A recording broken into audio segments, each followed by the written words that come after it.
bago na naman akong i-ambag sa inyo, i-share. Okay, so itong ipapakita ko sa inyo. Itong bagay na to. Okay, so by the way, hindi to chamber. Ito ay patayan ng tinatawag kong fire kindler. Kasi kaninang umaga may napanood ako na may isang channel ng YouTube na parang nagustuhan yung aking fire kindler. So ginamit din niya. So na-inspire ako. Nakita ko rin yung problema niya.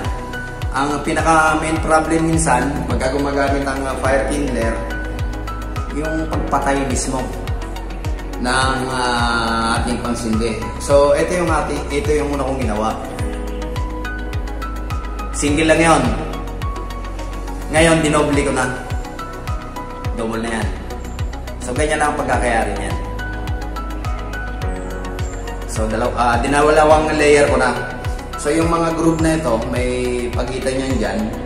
Yun ang nilalagyan ko ng tissue. Madali lang ang paglalagay. Bibilutin nyo lang yung tissue ganyan sa unahan. Tapos isusok-sok lang. Itusok-tusok nyo lang yan doon.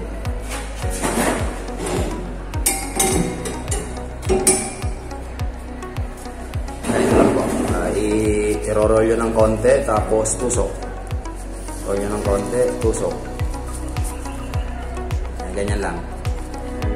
Hanggang sa umikot. Para ang purpose ko kasi na ito, pagka nagsisindi kasi, minsan maraming residue na naiiwan sa loob ng ating chamber. Gaya ng papel, karton, o kaya tissue. Maski yung tissue ganito kanipis, kapag ginamit natin na fire starter sa loob ng chamber, hindi rin ito nasusunog. Nagiging dumi siya sa loob ng ating chamber. Kaya minsan nagiging sagabal sa performance ng ating mga kalan. So ganito lang yung ginagawa ko dyan. Yung isa na yung mga tissue, so sinisiksik ko lang dyan sa pagitan. So ayan na. So may mga tissue na yan. Ngayon ang problema na ito, pag nakasindi, so nakita ko rin sa nag-upload, nahirapan din siyang patayin. So ngayon, gumawa ko na ito. So dito natin ito papatayin para safe. Tsaka hindi napakalat-kalat. So, paano papatayin? Ilalagay lang natin dyan. Then, tatakpan natin yan ng pantakip sa ibabaw. So, kahit anong pantakip, ang ginawa ko, ito lang, lumang cutting disc. Tapos, isasalpak lang doon. Para mawala yung hangin. So, ayan, sarado na siya. So, mamamatay na yan. Itong sa unahan na to, yung below, madali na yan kahit anong materials, pwede na natin ipantakip dito. Okay, so pwede rin gumamit ng yero para mas talaga. So ngayon, kanina nagmamadali ako. Ito eksakto lang naman dito, kaya ito lang muna ginamit ko, cutting disc. So sa triangle of fire, para mawala yung apoy, tanggalin natin yung isa ron. So tatlo lang naman yan. Yung fuel, oxygen, pati yung heat. So ang tatanggalin natin yung oxygen. So pag nawala na yung oxygen, hindi na magkukontinue yung apoy. Okay, so ito yung naisip kong idea. Ganun. Bali, dinoble ko na. Yung last na ginawa ko, medyo maliit kasi nakita ko may mga nozzle na hindi nagtipid sa D-media at saka sa 3/4 na mga coupling. So ang ginawa ko ngayon mas malaki.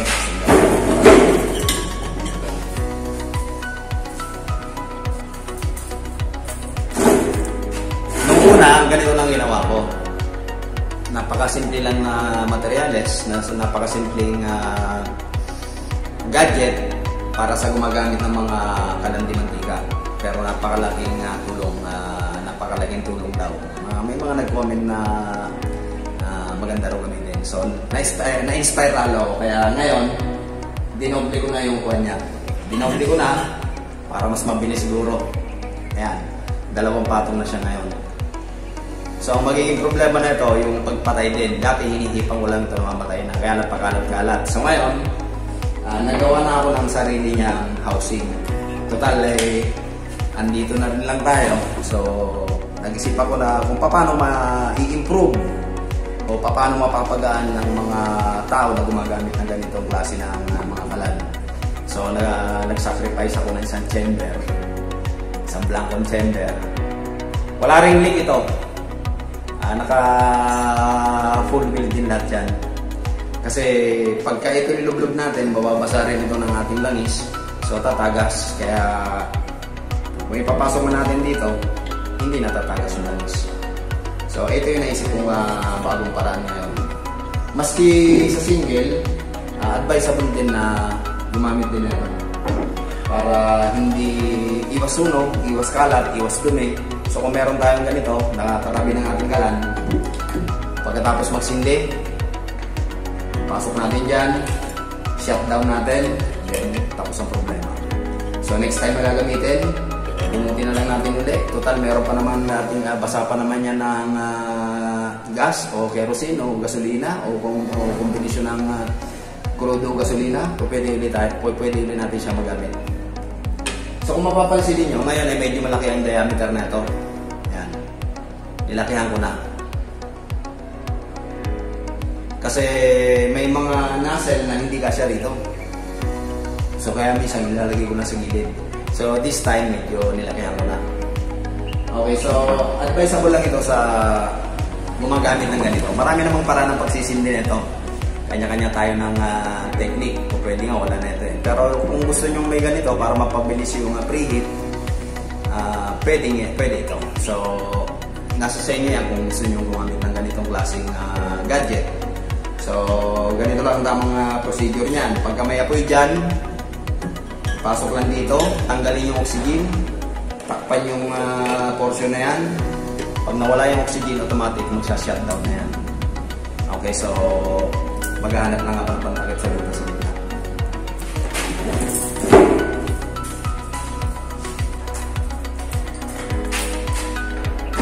Okay, so may nakita akong tansan. Ito lang. Kasi may butas sa gitna eh. So kasya na yun dyan. Hindi makakalusot ang hangin. Hindi na masyado makakalusot ang hangin dyan. Sarado na yan. Okay, so ite-testing natin. So ito ang gagamitin natin na pan-testing. Okay, so meron na itong langis. Nilagyan ko na ng langis yan.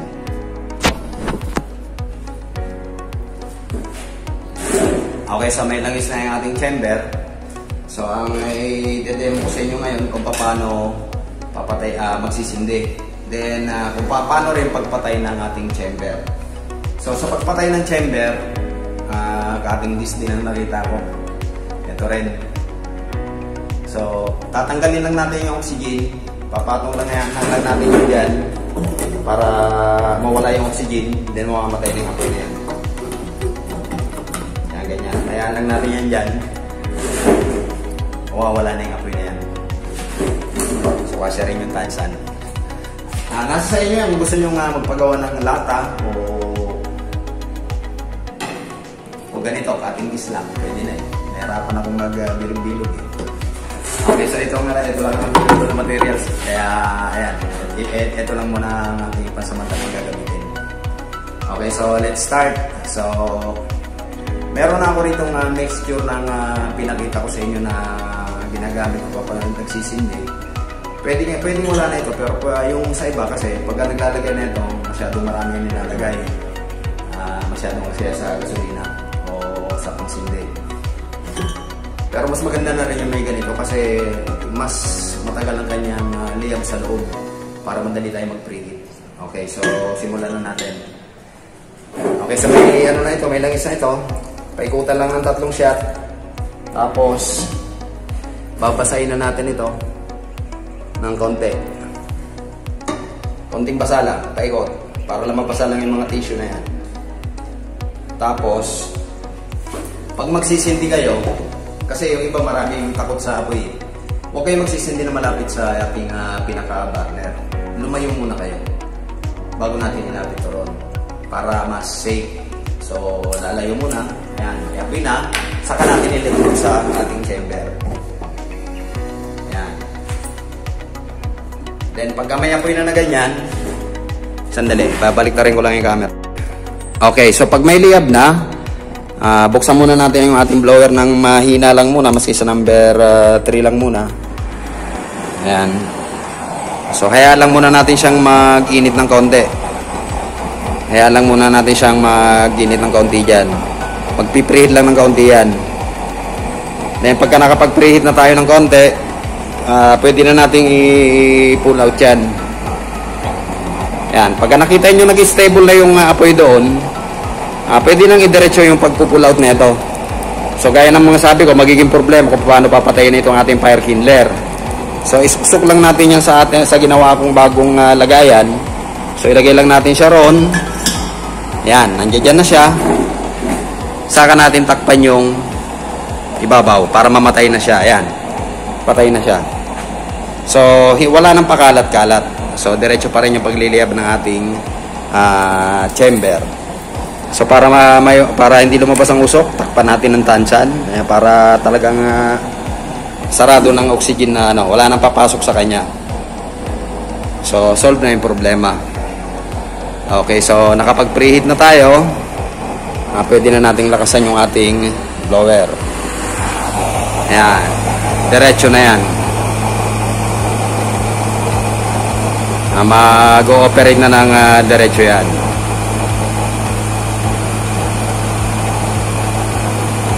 Etong nozzle na ito, ang design ko na ito, gusto na ito merong may curve, kaya nagawa ako ng panglagay sa kanya. Tingnan nyo yung performance niya kapag mayroong curve. So ganyan na performance niya pagka wala. Pagka nilagyan natin ng curve, yan, mas maganda yung kinalalabasan. Mas naibibigay niya yung kanyang total performance.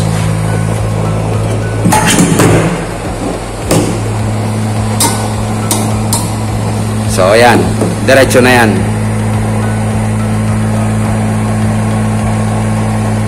Okay, sari-sari kasi ang ating ang ating mga nozzle ang gusto. Yung iba gusto walang curve, yung iba naman gusto mayroong curve. So ayan. Ayan ang kanyang total setup. Ayan. Ganyan ang gusto niyang performance. So kasi simula pa lang natin yan. Kaya ganyan ang kanyang performance. Kumbaga sa nagpipirihit pa yung ating chamber, pati yung ating nozzle. Hindi pa talaga siya mainit na mainit. Makakabawi din yan maya-maya ng konti. Pagka medyo nag-init na yung ating chamber, pati nozzle. Masyado nga lang maliwanag dito kasi nasa tapat ako ng bintana. So ayan, nakikita nyo, unti-unti nang nabubuo yung apoy. Unti-unti na siya nakaka-recover hanggang sa ayan nagsisimula na magkaroon ng sirit sa ibabaw. Ayan, lumalakas na siya ngayon.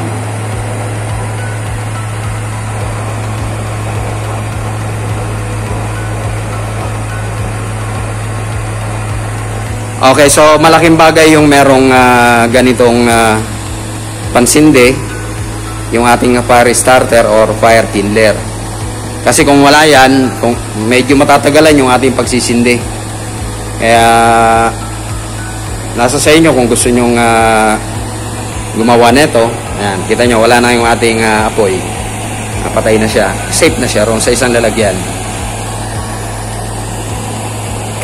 Dati kasi hinihipan-hipan ko lang. Tapos kung saan-saan ko nilalagay. Ngayon, pwede na siya sa isang, talagang kasama na natin siya sa isang lalagyan. Para may magagamit tayo na safe na gamit kapag gumagamit ng mga ganitong klase ng mga kalan. So diretso na yung kanyang liliyab. So walang naiiwan ng mga residue sa loob. Wala na yung mga papel-papel, wala na yung mga tawag dito, mga tissue. So yan, nakaka-recover na siya. Sumisirit na rin yung blue flame sa ibabaw. So yan ang performance niyang nozzle na yan. Gusto niyan may curve. Ayaw niya ng walang curve. Pangit ang kanyang performance kapag walang curve. Pagka may curve, so yan ang kanyang full performance.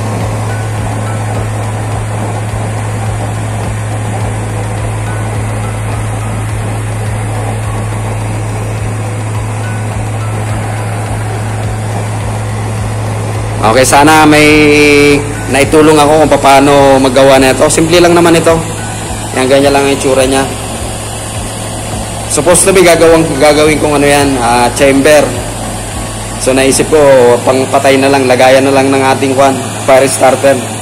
So marami pa naman akong tubo ron. So yan, ganyan na lang ang design ko. Ito pwedeng gawin lata. Pwedeng ganyan lang ang design. Pwedeng cutting disc. Cutting disc lang ito na luma na. Then yung bilog na yan, kapag malakas talaga ang apoy, pwede natin saruan yan. Pwede nga, tansya na nga lang. Minsan wala, okay na.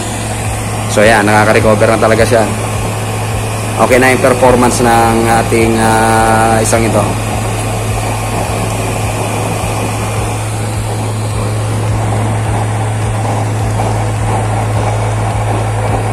Okay, ngayon naman, yung pagpatay ng ating chamber. Kasi minsan, tapos na tayo magluto, hindi naman po pwedeng ubusin natin yung mantika na nasa loob. Kasi baka mamaya may pupuntahan tayo, nagmamadali tayo. So kinakailangan nating patayin yung ating pinaka chamber o yung ating apoy. So ang naisip ko, eto na lang. Isang cutting disc din na cut-off disc ito. Yung magkakasya lang dito sa kanya. Kasi tamang-tama lang sa laki ng chamber. Nilagyan ko lang ng mga gitla-gitla kasi nabangga sa ating pinakakuan sa salangan. So sa pagpatay, simple lang. Tulad din ng dati, tatlo lang yung tawag dito. Tatlo yung triangle of fire. Gaya ng sabi ko sa inyo, 3 piraso lang yan. Una yung gatong, yung fuel. Sumunod yung oxygen. Then yung susunod yan yung heat. Ngayon, pag nawala yung isa ron sa 3 ingredients na yon, mawawala na yung apoy na yan, mamamatay na. Init, lalayo ako. Medyo mahangin nga lang dito kasi sa tabing bintana ko yan, open na open. Medyo mahangin sa labas. Kaya nahahaluan ng nahahaluan ng orange yung ating chamber.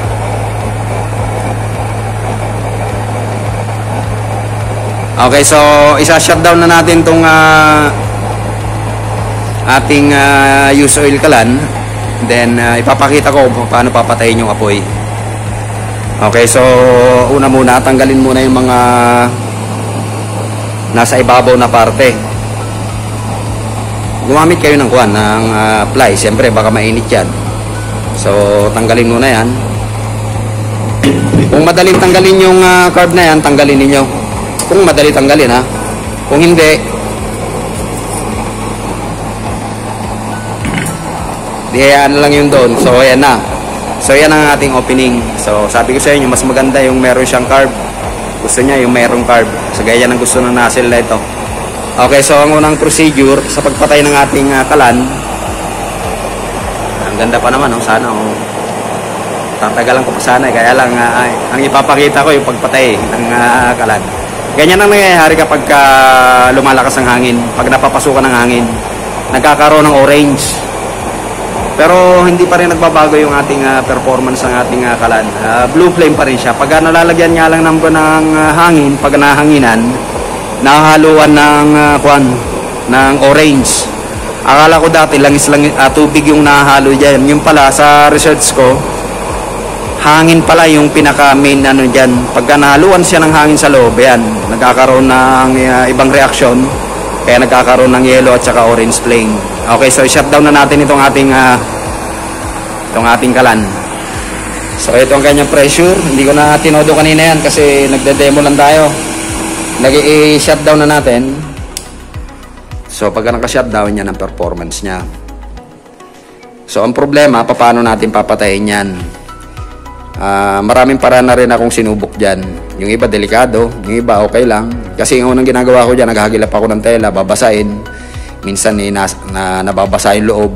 Kaya ang hirap. Ayan, ang daming usok. Kung sa loob ng bahay yan, mangangamoy yung loob ng ating bahay. Tapos meron pang, ayan, yung mga suit, yung mga itim-itim na yan. So, ang naisip ko na lang na pampatay dyan, tanggalin yung oxygen. Eliminate the oxygen para mamatay na yung apoy na yan. So, ang ginawa ko, ito lang. Lumang cutting disc lang ang ginawa kong pang-remedyo dyan. So, tingnan nyo kung paano siya papatayin. So, gumamit din kayo ng plies kasi medyo mainit yung ating ang ating kalan. Ayan. So, tinakpan natin. So, may mapapansin kayo, may lumalabas din na usok-usok sa gitna kasi may butas pa yung ating gitna. Hindi pa na-eliminate ng totally yung ating yung oxygen. So, takpan natin. Ang ginagagamitin ko, tansyan lang. Wala akong makita pantakip eh. Yan, pwede na yan. Wala na. Tansan lang ang katapat. So, solve na yung problema. Patay na yung ating kalan. So, ganun lang kasimple ang pagpatay ng ating kalan. Hindi yung gagamit pa ng basahan, kung ano-ano. Siguraduhin lang na ang ilalagay natin, hindi rin madaling masunog. Pwede rin kahoy ito eh. Kaya lang, yung gagamitin yung plywood o kahoy, medyo basa ng konti. Hindi naman yung medyo mahalumigmig lang. Kasi mag-iinit din yun eh.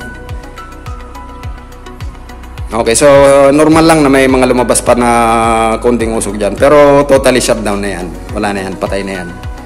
Para lang hindi kumalat yung usok, kaya pabayaan lang natin siya dyan. So ayan, wala na siya. Ayan, patay na. Wala na yung apoy. So para mawala yung usok, takpan uli. Hayaan mo yung usok sa loob na yan dyan. Bahala sa buhay niya. Okay, so ganun ang pagpapatay ko ng kalan, pati yung ating fire starter. So, simpleng-simple lang ang design ko ng ating fire starter. Dinoble ko ngayon. So, ayan. So, may mga natirang tissue pa rin. Ayan. Pwede pa rin gamitin yung tissue na yan. Yung ibabaw lang yung nangitim dyan. Di naman totally nasunog yan.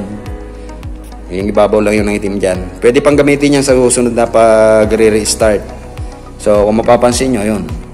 May dumi, may langis. Kung ito ilalagay natin kung saan, magmamarka to sa... Unlike na may lalagyan tayong ganito, meron tayong lalagyan dyan. So, nasa isang safe na lugar na siya, na safe. Yan. So, sa mga gumagamit ng mga kalandi mantika, kung gagamit kayo ng fire starter, mag-provide sana kayo ng ganito. So, nasa sa inyo yan kung gusto nyo mag-provide. So, ang inaano ko lang, ang pinakita ko lang kung paano magpatay ng fire starter. Kasi yung nakita ko sa kaninang umaga sa YouTube, basta-basta namamatay yung yung aking fire starter. Kaya naisip ko ngayon, i-upgrade, gawa ng paraan para madali ang pagpatay ng fire starter. So pagdating ko kanina umaga, so ito kaagad ang ginawa ko. Gumawa kaagad ako ng solusyon para mapagaan yung mga gumagamit ng kalandi mantika. So, sana may napulot kayong idea at sana nagustuhan nyo ang content na ito. At maraming salamat sa pagsubaybay sa aking channel. So, pa-improve na talaga itong kalan na ito. Okay, so hanggang dito na lamang muna uli. Maraming salamat sa pagsama. At sana may natutunan kayo kung paano patay ng ating fire starter sa mabilis na paraan at saka pinaka-safe. So, napakasimple lang at saka yung pagpatay ng ating pinaka-chamber. So, ulitin ko, 3 lang yung triangle of fire para magdiretso yung apoy. Tanggalin ang 3 lang yan, oxygen, heat, at saka fuel. Mawala yung isa roon. Pag nawala, mawawala na rin yung apoy. So, ang tinanggal natin ngayon yung source of oxygen. So, nawala yung oxygen, kaya yun, mamamatay na yung apoy. So, sana may napulot yung idea. Maraming salamat sa tumangkilik sa una kong fire starter. So, this time, dinoble ko na. Mas maganda, mas maganda gamitin kasi dati isa lang. Ngayon ito, dalawang layer na siya ngayon. Then may bonus pa. Meron pang lalagyan akong ginawa para mas madali. Mas mapadali natin yung mga gumagamit ng mga used oil kalan di mantika. Para meron na rin sila sariling ganito. Para hindi na mong problema maghahagilap lagi ng tissue. So ngayon kung may ganito na, di bunot lang sabay, sindi na kagad. Ito pwede pang gamitin ito kasi meron pa naman siyang pondo na gasolina. So pwede magliliya pa rin yan. Pwede pa rin natin pansindi sa susunod na gagamitin natin. O pwede rin natin basanuloy natin ng konti. Pwede na tayo mag-sindi. Naulit ko, ingat sa paggamit ng mga ganito. Kaya ako nagawa ng ganito kasi yung iba may mga taong takot sa apoy. Kaya yung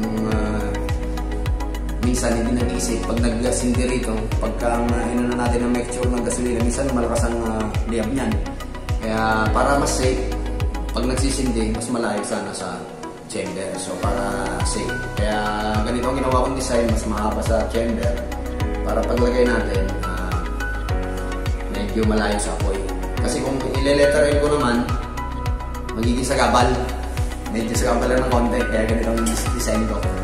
Para madaling itabi sa isang sulok. Kasi kung naka-letter L, pwede naman maggawa ng design na nakaganon. Okay lang, wala namang problema doon. Yung sa akin lang, para lang mabilis siya sa paglipit, para minimal ang space. Pwede ilagay sa isang sulok na nakatayo lang na ganito. Nakatayo lang yan. Okay, so nasa sa inyo na yan. Wala namang standard na sinusunod dito. Kung anong gusto nyo, gawin nyo. Okay, so hanggang dito na lamang muna ulit. Sana may nagustuhan kayo sa ginawa kong fire starter ngayong araw na to at saka kung paano magpatay ng ating chamber. So maraming salamat sa pagsama at sana sa mga bagong subscriber, thank you kung magka-subscribe kayo. So until then.